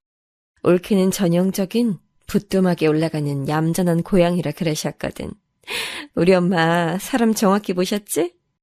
나야말로 결혼생활 느긋하게 즐기고 임신은 천천히 하는 사람이고 내 말은 내가 지키는 사람이라 올케가 덜컥 임신한 거 보니까 내 조카가 생긴다니 기쁜 마음 반, 올케가 가짠고 우스운 마음 반 이런 것 같아. 아무튼 임신 축하해. 순산까지 파이팅이야? 저한테 조곤조곤하게 짓거렸던 시누이, 지금 생각하니까 이거 완전 또라이 아닌가요? 갑작스럽게 임신해서 놀란 건 당연하고 입덧 때문에 안색 파리한 사람 앞에서 굳이 저런 식으로 말을 했어야 할 건 뭔가요? 은은한 미소를 지으면서 제 속을 잘도 뒤집어놨죠. 저는 학교도 다 공학으로 나왔고 대학도 전공이 남자가 많았던 데다가 회사에서도 부서에 남자가 더 많았기 때문에 여자들만의 그 미묘한 돌려서 헐뜯기라고 해야 하나요? 그런 기류에 미숙했어요. 시어머니나 시누이는 그런 것에 도 같아서 사람을 살살 약올리고 상처내는 것에 능숙한 종자들이었지만 저는 그러지 못했죠. 상대방은 차분히 조용히 말하고 있는데 거기에 대고 화를 내면 왠지 저만 이상한 사람이 될 것 같은 분위기가 항상 있었거든요. 그래서 저는 잔뜩 화만 나서는 그냥 혼자 씩씩거리는 게 다였어요. 답답한 등신이었네요. 제가 아들을 임신했다는 게 밝혀지고 나서는 시어머니께서 저한테 좀 잘해주셨던 것 같아요. 저를 예뻐해주셨다는 의미는 아니고요. 반찬 보내주시고 산부인과 진료 다녀왔냐고 꼬박꼬박 체크해주신 게 다였네요. 저보단 제 뱃속 생명이 중요하셨겠죠. 저를 살살 돌려가시는 모습만 보다가 저를 좀 챙겨주시는 것 같으니까 제 마음이 또 팔랑거렸어요. 임신 막달 가까워서 회사에 휴직 깨내고 집안일 하다가 배가 뭉쳐서 제가 쓰러졌거든요. 그때 시어머니께서 남편한테 화를 내셨어요. 물걸레질 진작에 네가 안 하고 왜 만삭 임산부가 하게 됐냐면서요. 초라하게도 저는 그런 시어머니의 모습에 감동했었네요. 저는 고작 그런 정도의 제 편을 들어주는 모습에도 마음이 풀려버리는 사람이었던 거예요. 애초에 제가 이런 사람이었으니까 제 외로움을 달래줬던 남편을 철석같이 믿으면서 결혼했던 거겠죠. 하지만 그 믿음의 대가는 배신으로 돌아왔어요. 아기 낳고 정신없이 육아하던 와중에 남편의 바람 사실을 알게 됐죠. 새벽에 아기가 자다 말고 깨서 엄청나게 우는 거예요. 그날따라 제가 몸살 기운이 있어서 너무 피곤한 나머지 자고 있던 남편을 흔들어서 아기 좀 봐달라고 했어요. 남편이나 저나 똑같이 귀가 달려있는데 아기 우는 소리는 희한하게 저만 잘 듣더군요. 남편은 새벽에 아기가 울든 말든 신경 안 쓰고 잘 자는 사람이었어요. 늘 제가 아기를 달래줬으나 그날따라 컨디션이 너무 안 좋았거든요. 그래서 이번 딱 한 번만 아기 좀 봐달라고 간절히 말을 했는데 눈을 뜬 남편이 어떻게 했던 줄 아시나요? 확 짜증을 냈어요. 애 돌보는 건 네 몫이 아니었냐고, 그러니까 네가 해야 하는 거 아니냐고, 왜 애 먼 사람을 깨우냐고, 욕까지 중얼거리면서 베개 챙겨서는 거실로 나가더군요. 저는 깨질 것 같은 머리를 부여잡고 아기 침대로 가서 울고 있는 아기를 안고 힘겹게 달랬어요. 너무 서러워서 울고 싶은 기분이었는데 눈물도 안 나고 그냥 몸에 힘이 안 들어가더라고요. 그때 남편의 휴대폰이 진동하기 시작했어요. 그 새벽에 누가 남편한테 연락을 했더라고요. 이 시간에 과연 누굴까 싶어서 휴대폰을 확인했죠. 그냥 남자 이름으로 저장된 사람한테서 전화가 오고 있었는데 이상한 촉이 들어서 저도 모르게 통화 버튼을 눌러버렸어요. 그러자 단박에 술에 취해 혀가 꼬인 발음으로 웬 여자가 자기야, 자고 있었어? 이렇게 말을 하더군요. 간만에 취할 때까지 술을 마셨더니 자기가 생각나서 목소리 듣고 싶어서 전화했다는 그 여자는 정확히 남편의 이름을 부르기도 했습니다. 갑자기 아기를 안고 있는 제 신세가 미친 듯이 처량하게 느껴지면서 몸살 기운이고 뭐고 다 잊어버렸어요. 바로 거실로 달려나가서 소파 위에서 자고 있던 남편한테 휴대폰 집어던지고 난리 쳤습니다. 저보고 미쳤냐고 묻던 남편은 주워든 자기 휴대폰을 확인하곤 낯빛이 창백해졌죠. 변명할 거 있으면 해보라고 그랬어요. 그때 남편이랑 미친놈은 정말 변명을 했었는데 그 내용이 정말 가관이었어요. 원래 남자들은 다 그래. 와이프가 임신해서 예민해져 있으면 밖으로 나돌게 될 수밖에 없어. 남자가 원래 그렇다니까. 나도 그냥 일반적인 남자였을 뿐이야. 그 여자랑은 진지한 관계 아니었고 너무 심심해서 잠깐 만나봤어. 그 개소리를 듣고 제가 얼마나 후회를 했던 줄 몰라요. 왜 이딴 남자의 아이를 낳아줬을까 후회가 막심했습니다. 아무것도 모르고 방긋 웃음 짓는 아기를 보면 억장이 무너졌죠. 이 어린 생명에게서 아빠란 존재를 제가 빼앗긴 미안하단 생각이 좀 들었고 남편 없이 혼자 아이를 키우는 건 힘들겠다는 생각도 했었죠. 그래서 남편이 제 앞에서 무릎을 꿇고 빌었을 때 못 이긴 척 넘어가주고 말았어요. 제가 보는 앞에서 그 여자의 번호며 주고받았던 모든 내역도 다 삭제하더군요. 저한테 충성하면서 살겠다고 한 번만 봐달라고 하는 남편의 간청에 고개를 끄덕이고 말았죠. 제품의 자식을 위해서 섣불리 감정적으로 남편을 내치는 선택을 하면 안 될 것도 같았고요. 제가 직접적으로 표현하진 않았지만 남편이 부정을 저질렀음을 은유적으로 시어머니께 털어놨었어요. 그렇게 해야 당신의 아들이 내게 죄를 지었고 나는 그걸 한번 용서해줬다는 걸 남길 수 있을 것 같았거든요. 시어머니께서 저를 너무 얕잡아 보시는 그 태도에도 변화가 생기셨으면 하고 바랐고요. 하지만 제가 등신이었어요. 시어머니께서는 모르는 척을 하시며 남편의 만행을 덮으셨고 저에게 육아는 물론이고 남편 내조를 꼼꼼하게 잘해야 한다면서 잔소리만 더욱 늘어놓으셨어요. 부부가 함께 살다 보면 이런 일 저런 일 다 있는 법이고 서로의 치부 하나씩은 주고받게 되는데 초장부터 너그럽지 못한 처사를 보이진 않을 거라고 믿는다. 오라들한테 삐친 거 있다고 밥상 제대로 안 차려내는 건 아니겠지? 오라들은 옛날부터 밥심으로 움직이는 애라서 늘 든든하게 먹어야 돼. 허투루 내조하는 건 아닌지 내가 지켜볼 거야. 정내미가 뚝 떨어지고도 남을 일이었죠. 저한텐 빈말로나마 저 걱정하는 말씀은 한 번도 안 해주셨던 게 시어머니셨죠. 은근하게 사람 목을 조여오는 시어머니도 사람 약 올리는 것도 아니고 쓸데없는 소리만 늘어놓는 시누이도 전부 다 지긋지긋했죠. 시간이 갈수록 그건 더 그렇게 됐어요. 남편을 향한 신뢰 따위는 진작에 놓아버린 부부관계였고 사이에 있는 아들의 존재 하나만 의지해서 결혼 생활을 이어갔습니다. 그렇게 살다 보니까 그런 일상이 또 금세 익숙해지더군요. 계속 이런 식으로 살아가는 인생도 나쁘지는 않겠다는 생각이 들 무렵이었어요. 남편이 사람은 변하지 않는다라는 법칙을 저에게 일깨워주고 싶었던 모양인지 또다시 바람을 피웠고 저한테 그걸 걸렸습니다. 예전엔 연상녀였던 것으로 아는데 이번엔 나이가 훨씬 어린 연하더군요. 가리지 않고 만나는 짐승 같아서 역겨웠고 우스웠어요. 연애 기간 동안에 장거리 만남을 이어간 적도 있었는데요. 가만히 생각해보니까 어쩌면 그 기간 동안 남편이 다른 여자랑 바람이 났었을 수도 있겠다 싶더군요. 바람은 정신병이라고 하던데 이런 사람이 결혼 후에만 바람을 피웠다기보단 애초에 바람기가 강한 사람이었다고 보는 게 더 정확도가 높겠죠. 원래부터 그런 사람이었고 연애 기간 동안 눈치채지 못한 제가 등신이었던 거예요. 습관적으로 바람 피우는 사람을 두고서는 결혼할 만큼 신뢰가 강한 사람이라고 믿으며 아이까지 낳았다니 제가 얼마나 순진했었나를 생각하면 기분이 씁쓸합니다. 더욱 비참했던 것은 남편이 자기 바람을 저한테 들키자 고민하는 모습을 보여줬다는 거예요.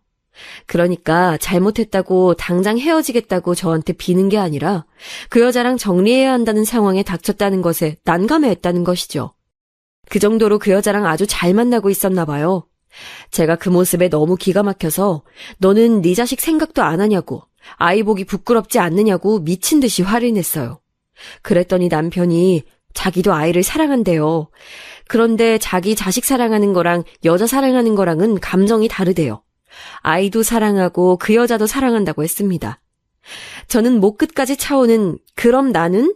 이라는 질문을 삼켰어요. 솟아오른 눈물과 함께 삼켜내고는 어디 고민 상담할 때가 마땅치 않아서 인터넷에 글을 올렸었네요.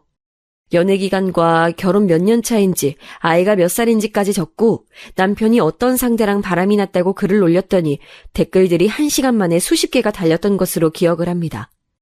어떻게 제가 반응을 해야 좋을지 그 댓글들을 보면서 참고했어요. 그런데 놀랍게도 이혼하지 말라는 여론이 컸답니다.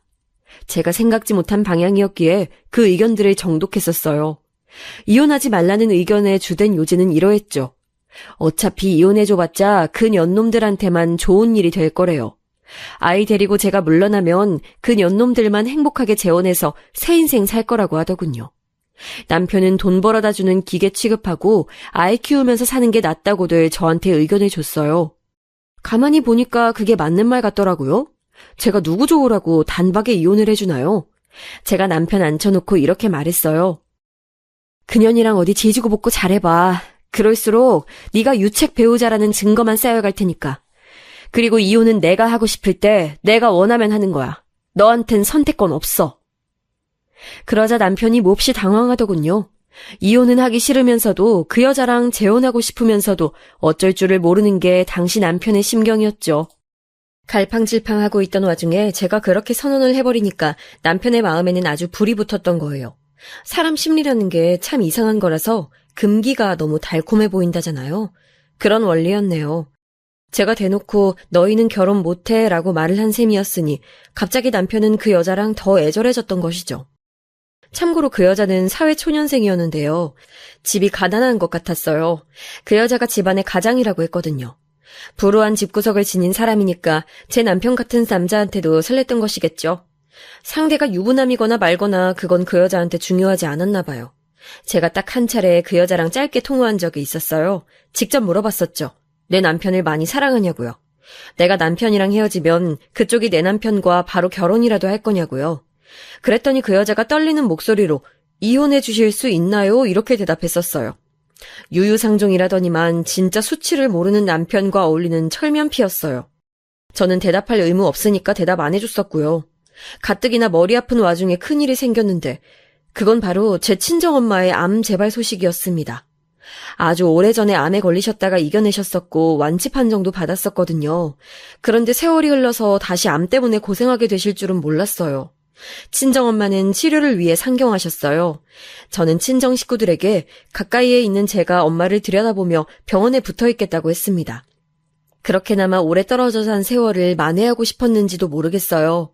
우리나라에서 손꼽히는 의료기술을 가진 대형 병원인데 그곳에서 그러더라고요. 보호자분들께서 각오를 하셔야 될 것 같다고요. 그게 무슨 뜻인지 바로 알아들을 수 있었죠. 그럼에도 친정 식구들은 하는 데까지 다 해보고 싶다 그랬어요. 저 또한 동의를 했고요. 신락 같은 희망을 붙잡으며 친정엄마의 수명이 하루라도 더 연장될 수 있길 바라며 그렇게 투병이 이어졌어요. 그러는 동안에 제 남편은 자기 장모가 생과 사를 오가는 신세가 되었다는 것도 신경 안 쓰고 그 여자랑 행복하게 놀아놨습니다. 저는요, 솔직히 제 친정엄마 소식 듣고 나서 남편이 깜짝 놀라면서 저를 얼른 위로해주길래 살짝 기대도 했었어요. 남편이 지금 내가 이럴 때가 아니구나 하면서 정신을 차릴 줄 알았어요. 그 여자 따윈 버리고 사랑 노름인지 하는 거 저버리고 저와 아이에게 다시 온전히 와줄 거라 여겼던 것 같아요. 하지만 오히려 그 틈을 타서 남편은 제대로 자유를 만끽했죠. 나머지 시댁 식구들도 마찬가지였어요. 시어머니께서는 친정엄마 간병에 열을 올리고 있는 저를 힐난하셨습니다. 지 엄마만 챙길 줄 아네. 어차피 가망도 없다면서 왜 저렇게 용을 써? 애는 우리가 보겠다니깐 그것도 거절하고. 하여간 마음에 안 들어. 우리 아들 밥은 잘 차려주나 몰라. 저 들으랍시고 그 나긋한 목소리로 말씀하셨을 때 피가 거꾸로 솟기도 했지만 입에서는 허탈한 미소가 지어졌네요. 그놈의 우리 아들 밥상 타령은 결혼 직후부터 내내 들어왔으니까요. 자기 아들 밥 잘 먹는지 아닌지는 왜 그렇게 관심 가지고 따져대셨을까요? 결혼해서 애까지 본 자기 아들을 여태까지 치마폭에 싸고 도는 시어머니, 정말 비정상적이라고 생각했어요.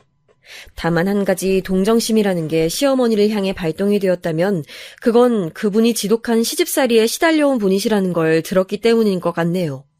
시어머니께서는 당신의 시어머니가 돌아가시던 그날까지 마지막 간병수발까지 들며 지독한 시집살이의 굴레에 갇혀 사신 분이라고 했으니까요. 당하고 사신 것밖에 없으니 자식들에게 과도하게 집착하셨을 테고 저라는 며느리의 존재가 탐탁지 않으셨겠죠. 당신께선 누군가의 며느리로서 부당한 취급만 받고 사셨으니까요. 그렇다고 해서 저를 미워하시는 것이 정당화된다는 건 아니었죠. 마음 같아선 시어머니께 남편이 또 바람났다는 것을 이번에야말로 정확히 폭로하고 다 엎어드리고 싶었으나 남편이 자기 가족한테 비밀로 해달라 그랬어요. 어차피 너 나랑 이혼 안 해준다면서. 그럼 서로가 비밀 지키는 게 좋은 거잖아. 우리 가족한테 말하지 말아주라. 그럼 네가 말한 대로 충실하게 너한테 돈이나 벌어다 바치는 기계가 되어줄 테니까. 남편이 그렇게 말했었고 전 받아들였죠. 그렇기에 시어머니께서 저를 까내리셔도 저는 묵묵부답이었네요. 하지만 이 기이한 형태는 얼마 못 가서 깨어지게 됐는데요. 저희 친정엄마가 저를 향해 미리 유언을 남기시면서 제 생각부터 조금 달라지게 됐어요. 저한테 그러시더라고요. 인생이라는 것, 누군가는 짧게 살고 누군가는 길게 살지만 공통점이 있다면 모두가 인생이란 길지만 짧고 짧지만 길다고 여긴다는 것이라고 하셨어요. 저한테 시간 낭비하지 말고 살라고 하신 게 친정엄마의 유언이었네요. 남 눈치 보지 말라고, 세상은 넓다고, 가짜 행복이 아니라 진짜 가치를 찾아서 의미 있는 시간을 보내며 살라는 말씀과 함께 제 손을 꼭 잡아주셨는데 그게 제 심장을 두드렸어요. 인생의 끝을 목전에 둔 사람만이 줄 수 있는 최고의 조언을 그날 친정엄마는 제게 주셨습니다. 더 고민하긴 했으나 저는 결국 남편과 이혼하기로 마음을 정했어요. 그 여자랑 알콩달콩 지내는 게 역겹긴 했지만 그것이 시샘이나 질투가 아니란 것에서 저는 이미 남편에게 사랑이란 것이 사라진 지 오래였고요. 남편하고 한 집에서 그것도 아이와 함께 계속해서 숨쉬며 살아가는 게 어느 순간부터는 고역이라 느껴질 것 같아서 이혼하는 게 저한텐 낫겠구나 싶었습니다. 한 번도 바람피지 않는 사람은 있을지언정 한 번만 바람피는 놈은 없다고 하던데 남편이 그 꼴이었거든요. 그 여자가 최종 정착지라고 생각하지 않았어요. 그 다음 또 그 다음의 다음도 있다면, 그리고 그걸 제 아이가 알게 된다면 얼마나 끔찍한 상황이 벌어질까 싶어서 두려웠네요. 또한 이혼을 굳게 다짐하고 나서 제가 본격적으로 알아본 게 있었어요. 남편의 수입, 그 돈이 얼만지 어떻게 썼는지 알아야겠다 싶었죠. 남편의 공인인증서를 몰래 챙겨다가 인터넷 뱅킹 접속해서 내역을 다 봤습니다. 혹시나 했는데 역시나 저를 속이고 있었더군요. 저랑 아이에게 돈을 더 주기 싫어서 숫자를 속이면서 겉으로는 자기가 번 돈의 상당 부분을 다 주는 것처럼 꾸며왔던 것이었어요. 더 이상 재고할 것도 없었죠. 제가 이혼을 하자고 그랬더니 남편이 코웃음을 쳤습니다. 이제 와서 갑자기 왜 이혼을 입에 올리면서 저한테 센 척하지 말라고 하더군요. 그래서 제가 진짜로 세게 나가줬죠. 조용히 마무리 짓자. 우리끼리. 그게 네가 원하는 거 아니야? 네 식구들한테 네 추잡한 불륜 증거들 내가 안 뿌리는 거 나의 마지막 자비로 알아. 네가 철저히 의린 상황이니까 깝치지 말란 소리야. 알아들어? 조용하지만 강하게 말해줬더니 남편이 화가 나서는 어쩔 줄 몰라 했죠. 그래봤자 저한테 대항할 수 있는 건 아무것도 없었지만요. 저한테 기껏 한다는 소리가 후회 안 할 자신 있냐는 개소리였답니다. 후회라니요? 남편이랑 놈은 바람을 피우는 쓰레기였던 걸로 부족해서 집안일에는 손 하나 까딱 안 했고요. 그뿐인가요? 자기가 어질러 놓고선 그걸 치우는 꼬라지를 한 번도 못 봤어요. 연애하던 시절엔 빠릿빠릿한 모습을 보여줬었는데 그거 다 연기였었나 보더라고요. 쓰레기를 집안 아무데나 던져놓고 양말도 휙 집어 던져놓고 그렇다고 자기 애를 돌봐주길 하나요? 그 무엇 하나 안 하던 인간이었습니다. 그런데 저한테 먼저 후회를 운운한 게 우스웠죠. 남편이 너무 새삼스레 괘씸했고요. 이혼 소송 시작했네요. 협의 이혼으로 가는 것과는 방식이 아주 다르거든요. 협의 이혼은 재산 분할에 대한 세세한 명기가 안 되어 있는 셈이에요. 그런데 소송으로 가면 조정 절차부터 밟는데 재산을 어떻게 분할할 것인지, 양육비는 매달 얼마로 할 것인지, 아이에 대한 면접교섭은 어디서 언제 어떻게 이뤄지는지 같은 것들을 정할 수 있죠. 즉시 법적인 효력을 가지게 돼요. 자기 애한테도 헌신적이지 않았던 놈인데 그런 남편 놈이 저랑 이혼하고 나서 양육비를 제대로 지급하지 않을 가능성도 있잖아요. 이럴 경우를 대비해서 그렇게 되면 법적인 절차를 밟을 수 있도록 협의가 아닌 소송 이혼으로 제가 가고자 했던 거예요. 게다가 협의로 이혼을 하게 되면 아이가 있다는 이유로 복잡한 단계를 거치며 얼굴을 계속 봐야 해서요. 그게 싫었네요. 그 여자를 사랑한다고 하더니 막상 제가 이혼하자고 강하게 나가니까 똥 씹은 얼굴을 했던 남편. 제가 기어이 소송 이혼으로 진행하자 불같이 화를 냈었죠. 하지만 어쩌겠나요. 그 본인이 다른 여자랑 바람 피워서 이혼의 원인을 제공했으니 유책 배우자로서 저에게 따질 명분이 없었던 것을요. 결혼 생활 마무리 단계에 접어들면서 저는 새삼 지난 세월 남편이 저를 얼마나 괴롭게 만들고 외롭게 만들었는지 깨닫게 됐어요. 저에게 남은 것은 오로지 아이뿐이었고 제 가슴은 텅 비어 있었죠. 영혼 없는 인형처럼 사는 결혼 생활을 더 이어가지 않기로 한 게 다행인 선택이었어요. 그런 선택을 더 지체하지 않고 내릴 수 있도록 해준 친정엄마에게 진심으로 감사했어요. 친정엄마는 어느 날 이른 아침에 당신의 가족들이 지켜보는 앞에서 조용히 떠나셨습니다. 장례식장은 친정 본가가 있는 지방이었어요. 친정엄마가 시한부 투병 생활을 이어가시는데 제가 안 좋은 소식을 전하고 싶진 않았기에 친정 식구들도 제 이혼 진행은 전혀 알지 못하고 있었고요. 다만 제가 화목한 결혼 생활을 하고 있지 않다는 건 모두가 알았기에 남편놈이 장례식장에 나타났을 때 다들 떨떠름한 기색을 감추지 않더군요. 자기가 환영받지 못하는 존재라는 것에 캥기기라도 했는지 남편이 저한테 다가와서는 일 때문에 금방 올라가 봐야 한다고 했습니다. 아무리 평일이었다고는 해도 회사 일이 정말로 바빴을지언정 자기 장모상인데 진짜 끝까지 정털리게 하는 놈이었어요. 저는 미련 없이 보내줬고요. 친정엄마 가시는 마지막 길을 지켜보러 온 조문객이 또 있었으니 바로 시어머니셨습니다. 비통함에 잠긴 표정으로 장례식장에 등장하셔서 일순간 좋은 쪽으로 울컥했었어요. 시어머니라는 존재 자체가 저에게는 스트레스였을 정도로 분명히 좋은 고부관계는 아니었다지만 조의를 표하는 것에서만큼은 그런 것 따위는 다 상관이 없구나 싶은 생각이 들어서였죠. 감사한 마음으로 시어머니를 맞이했습니다. 혼자 오셨는데요. 굳이 제가 여쭙지 않은 부분까지 말씀을 해주시더라고요. 시누이도 같이 오고 싶어 했지만 임신 중이라서 오지 못했다는 이야기였답니다. 제가 내심 놀랐죠. 시누이가 임신한 줄 몰랐거든요. 제 놀란 표정을 보시고는 시누이가 임신한 지 이제 4개월 정도 됐다고 시어머니께서 알려주셨어요. 뱃속에 아기가 있으니 장례식장같이 부정 타는 곳은 올 수 없었다고도 덧붙여 주셨고요. 솔직히 시누이의 조문 따위는 기대한 적도 없었고 따라서 여쭤본 적도 없었건만 굳이 왜 그렇게 알려주시면서 사람 기분 나쁘게 만드신 건지 모르겠네요. 시어머니를 오래 상대하면 피곤해질 것 같아서 적당히 자리나 안내해드렸어요. 오신 김에 식사나 하시라고 했죠. 저는 아주 오랜만에 뵙게 된 먼 친척분이 조문을 오셨길래 그분과 대화를 나누다가 친정엄마의 옛 추억이 생각나서 한참을 눈물 지었어요. 눈물 닦고 감정 갈무리하고 돌아섰는데 시어머니께서 여전히 제가 안내해드린 테이블 중간 자리에 앉아서 저를 빤히 보고 계신 거예요. 눈이 마주쳤는데 안 가볼 수가 없어서 슬쩍 걸음을 옮겨봤죠. 어머님, 아직 여기 계셨어요? 저는 이제 가셨을 줄로 알았는데요.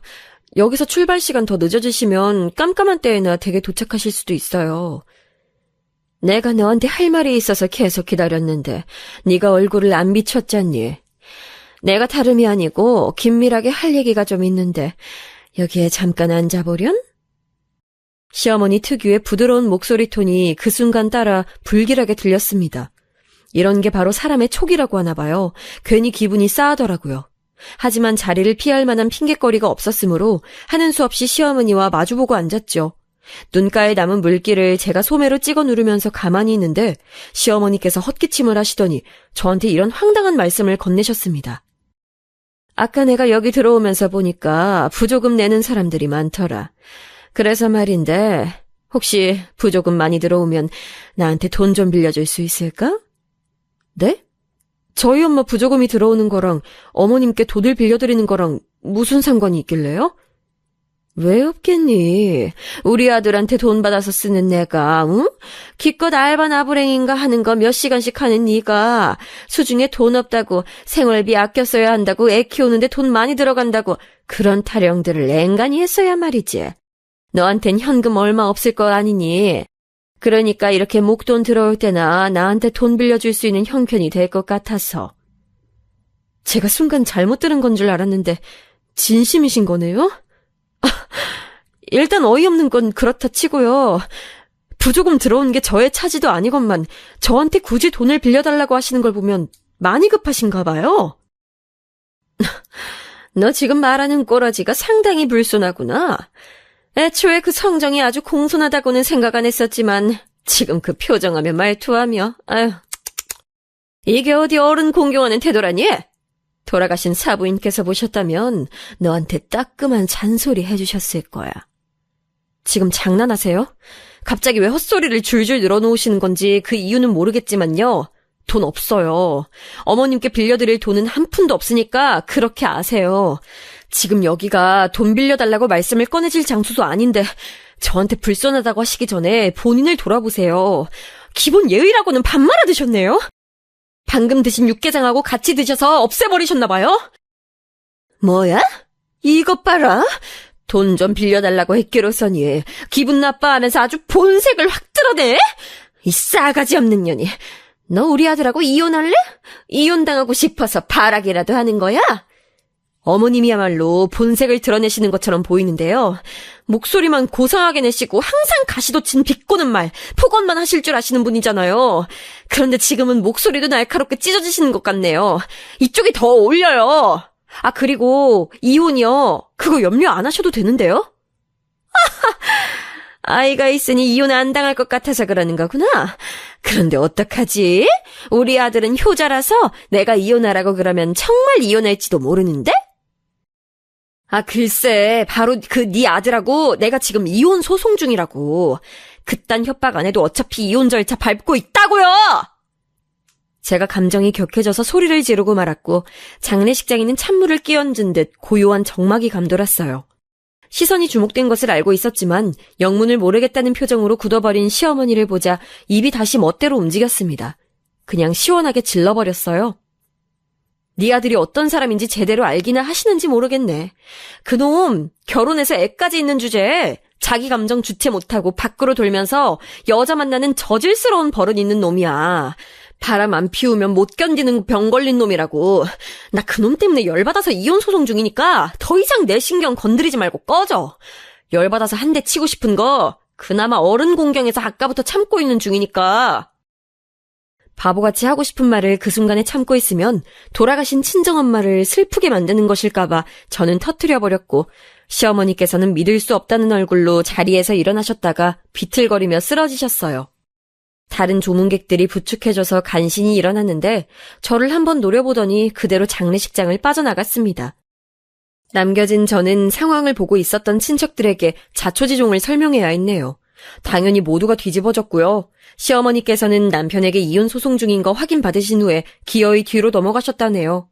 당신 모르게 모든 일들이 벌어진 것만으로도 충격이신 모양이었는데 무엇보다 이혼 후에 제가 애를 데려가기로 이미 되어 있었으니 이것 때문에 타격을 입으셨죠. 알고 보니까요, 신우이는 지난 세월 임신을 일부러 안 한 게 아니라 못한 거였다고 합니다. 각고의 노력을 다 해봐도 임신이 안 됐대요. 그래놓고 일부러 임신 안 하는 척 연기한 거였죠. 근데 저는 금세 임신을 했으니 신우이가 열받아서 저를 속으로 많이 질투했다고 합니다. 오만 돈을 다 쏟아 부어가면서 수년간 병원을 다니며 노력한 끝에 드디어 임신을 한 거였죠. 신우이가 임신했다고 신이 나서는 백화점에서 명품백 질렀대요. 도합 1,500만 원이 넘는다나 그러던데요. 그것 때문에 시어머니께서 골머리 썩으면서 저한테 돈 빌려달라고 하셨던 것 같았어요. 그리고 확률상 신우이한테 두 번째 임신은 없다고 봐도 되는 상황이라고 하더군요. 그런 마당에 한 가지 사실을 접한 시어머니께서 기함을 하며 저에게 연락을 주셨습니다. 병원에서 신우이 뱃속의 애가 딸이라고 그랬대요. 그렇다면 손자는 하나뿐인 건데 네가 내 하나뿐인 손자를 빼앗아가겠다고? 그럴 수야 없지. 그건 안 될 일이야. 제발 아이라도 놓고 가면 안 되겠니? 내가 사랑으로 키우겠노라고 약속하마. 정말 간절하게 빈다. 내 손자 나한테서 빼앗지 말아줘. 저한테 눈물로 호소하셨어요. 제 반응이 시큰둥하니까 남편이 두 번 다시 바람을 피울 수 없도록 각종 특단의 조치를 취할 테니까 믿고 다시 돌아와주면 안 되겠냐며 거듭 저에게 간청을 하셨지요. 바람에 재발 방지하겠다니 정말 웃긴 이야기였어요. 그래서 제가 시어머니께 좋은 방법을 알려드렸죠. 왜 굳이 제 아들을 원하시는 거예요? 어머님 아들은 이미 새 여자를 만나고 있잖아요. 저보다 나이도 훨씬 어리고요. 그 여자한테서 새로 손자를 보시면 돼요. 어려운 길을 택하지 마시고 쉽게 가세요. 그 두 사람 결혼시키시고 손자 낳게끔 하시면 됩니다.